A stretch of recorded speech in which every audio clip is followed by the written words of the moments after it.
নমস্কাৰ, মই বৰ্ণালী কলিতা। পোনপ্ৰথমে হোজাইবাসী সমূহ ৰাইজলৈ আন্তৰিক অভিনন্দন জ্ঞাপন কৰিছোঁ। লগতে আপোনালোকক জনাবলৈ পাই সুখী হৈছোঁ যে অহা 25 জানুৱাৰী 2026ত হোজাই জিলা প্ৰশাসনৰ উদ্যোগত তথা হোজাই জিলা ৰাইজৰ সহযোগত আয়োজন কৰিবলৈ লোৱা হৈছে হোজাই 10ম জিলা প্ৰতিষ্ঠা দিৱস শ্ৰীমন্ত শংকৰদেৱ নগৰ কাছাৰী মৈদানত।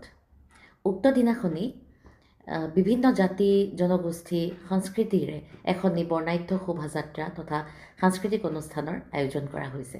উক্ত দিনাখনি মই আহি আছোঁ আপোনালোক সকলোকে লগ পাবলৈ। সকলোৰে উপস্থিতি কামনা কৰিছোঁ।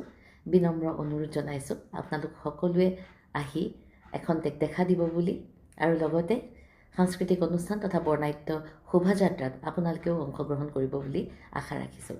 সকলো আহিব, সকলোকে লগ পাম। ধন্যবাদ।